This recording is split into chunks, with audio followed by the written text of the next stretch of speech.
दोस्तों, अमरम नायकम system of Vijayanagar empire और इक्तादारी प्रथा में क्या बेसिक डिफरेंस था, आज हम लोग इसको देखते हैं।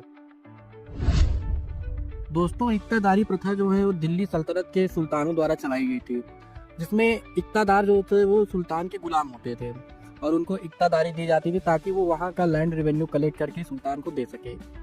और इसमें क्या होता था कि उन्हें अपनी ट्रूप्स भी मेंटेन करनी पड़ती थी। उसके अलावा जो सरप्लस बचता था वो उसे अपने पास रख लेते थे।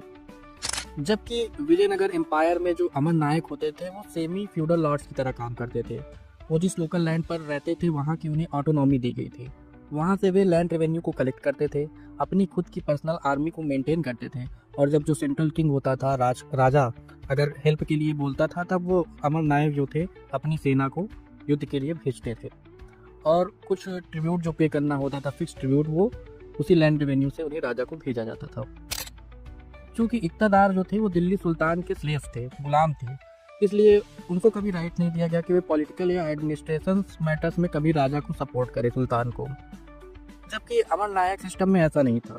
अमर नायक जो थे वे अपने एरिया के टेरिटोरियल लॉर्ड्स कहलाते थे, उन्हें ऑटोनॉमी दी गई थी तथा वे समय समय पर सेंट्रल किंग्स को पॉलिटिकल तथा एडमिनिस्ट्रेशनली सपोर्ट भी करते थे। इक़्तादारी जो थी वो दिल्ली सुल्तान द्वारा किसी एक स्लेव्स को दी जाती थी। और अगर स्लेव्स जो था गद्दारी करता था या फिर सही समय पे अच्छा रेवेन्यू कलेक्ट नहीं देता करके देता था, तब उससे इक़्तादारी छीन करके किसी दूसरे अच्छे स्लेव्स को, योग्य स्लेव्स को प्रदान कर दी जाती थी, ट्रांसफर कर दी जाती थी एक तरीके। तो हम कह सकते हैं कि इक़्तादारी जो थी वो हस्तांतरित की जा सकती थी, ट्रांसफरेबल थी। जबकि विजयनगर एम्पायर के अमर नायकम सिस्टम में जो ये पोस्ट होती थी नायक की, वो हेरिडेटरी और परमानेंट होती थी। इसका इसका मतलब क्या हुआ कि नायक का जो बेटा होगा या पदाधिकारी जो होगा आने वाला, वही अगला नायक बनेगा।